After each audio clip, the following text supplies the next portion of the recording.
Hi folks, so today I got a piece of my own test equipment I have to work on.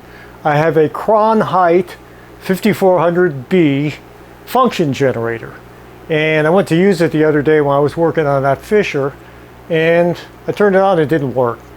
So we're going to take a look at that. But before we do, I want to talk briefly about function generators, test equipment. I was on an online forum once and somebody was looking to buy a generator, and somebody said, oh no, the distortion specs aren't good enough.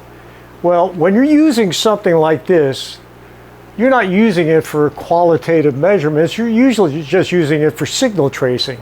And as long as the sine wave looks like a sine wave to the naked eye, it doesn't really matter what the distortion is. If you're measuring distortion, you need an ultra pure sine wave. Very expensive, and usually comes with your distortion analyzer.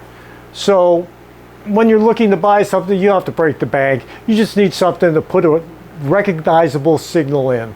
This does square waves, sine waves, triangles. I use sine waves and square waves. I don't think I've ever used the other ones. And I'm going to make another video. I think I'm going to address some frequently asked questions about my distortion analyzer setup.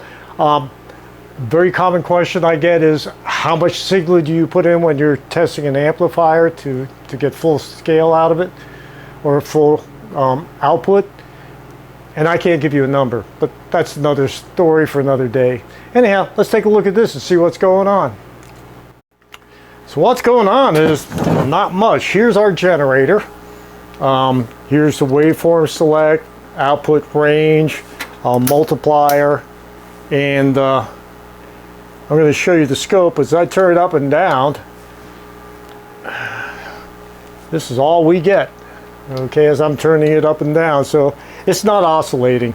I don't know why yet. I haven't had the cover off, but I'm going to take a look at this to see what we can figure out.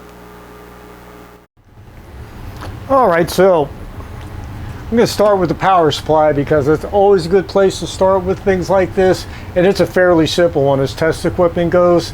We've just got a positive 22 regulated output and a negative 22. I'm going to look at these capacitors because I just opened this up and it's only been on for a few minutes and they were warm.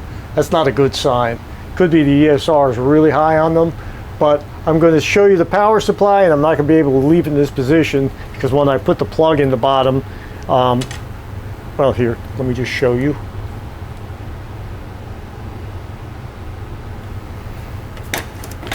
Power supply is down in the bottom here, which is actually the back, and the plug goes in back here, so I'm not going to be able to leave it like this.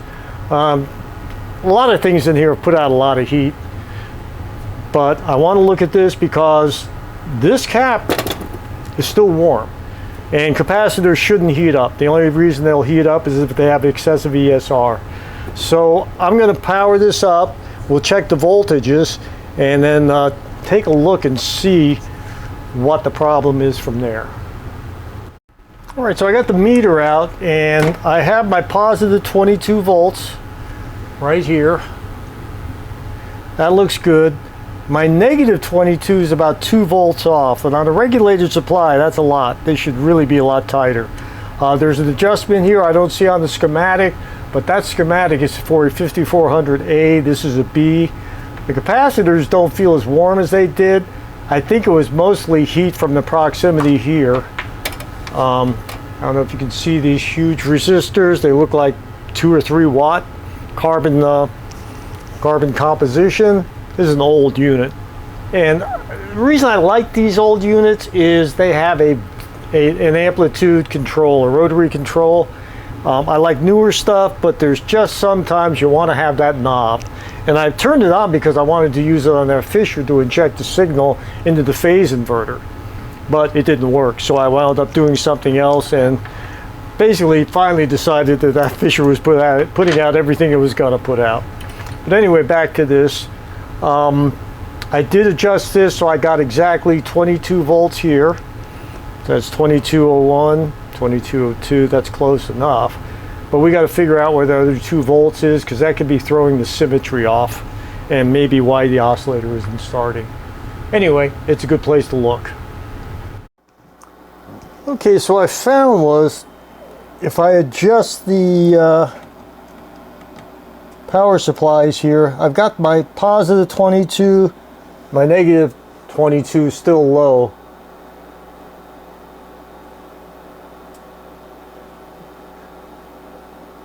We can get this thing to start up.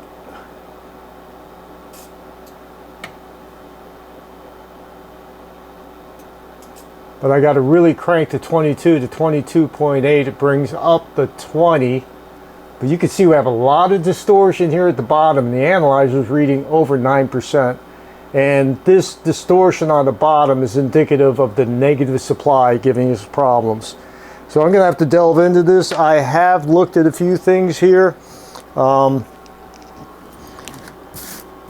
checked and changed out Q104 and Q103. They showed a little bit of leakage with the Simpson, but they were still okay and they are not the problem. I'm going to have to pull Q107 and 108, which are the two that are coupled together, and see if I can figure out what the problem with that is. But it's definitely power supply related, so I'm going to have to look at that and see what we can find. So the problem was the DC power supply.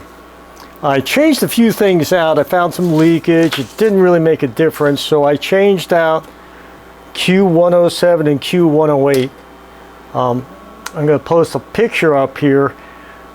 The NPN transistor is got a painted top, and usually this indicates that they're selected possibly for gain rank, but there's really no way of knowing what that selection process consisted of.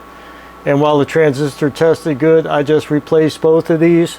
I used MPS A05 for the NPN and an MPS A93 for the PNP. These both pin out emitter-based collector. And the way that these are coupled together, I really needed to have that. Twisting the legs around to make a emitter collector based transistor fit like most Japanese transistors are was not really an option. But you can see we have positive 22 volts over here, negative 21.89 over there. And in addition to replacing those two transistors, I removed R123, which is a 4.22K, and replaced it with a 5K pot, so I can also adjust the negative. And I'm going to do that. I'm going to drop it back down to around 20 where it was, and you will see that the bottom begins to round again. The distortion climbs drastically. And this is about where we were. I want to say it was like 8% distortion. You can see a visible rounding. I'm going to move the camera so you get a better look at the scope and distortion analyzer. I think I mentioned this, but I'm going to mention it again. I set the distortion analyzer to look at only one channel, and I took it off of THD and put it on distortion, which is THD plus noise. And that's a lot less processing, so this reacts a lot more quickly. But you can see a visible rounding at the bottom here, and you can see we're at like 8% distortion. And if I dial the negative supply back up, in fact, if I dial it down, we lose our oscillation. This is where we were at. So there you have 8% distortion. As I get closer to 22 volts, we get a better wave shape.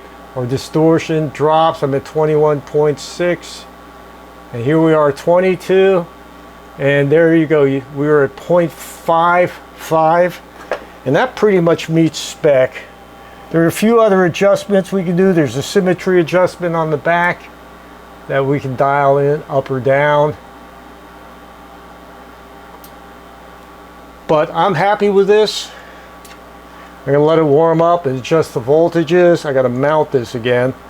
Yeah, I think we got a good repair here. And I'm going to put it back up here and take my 2x4 down before something falls. But yeah, we have about 0.5%, and we have good wave shape. Voltages are good. So I'm going to call this a win, and I'm going to stop it right here. As always, I thank everyone for watching. I like giving back to the community that's given me so much. Thanks a lot, folks.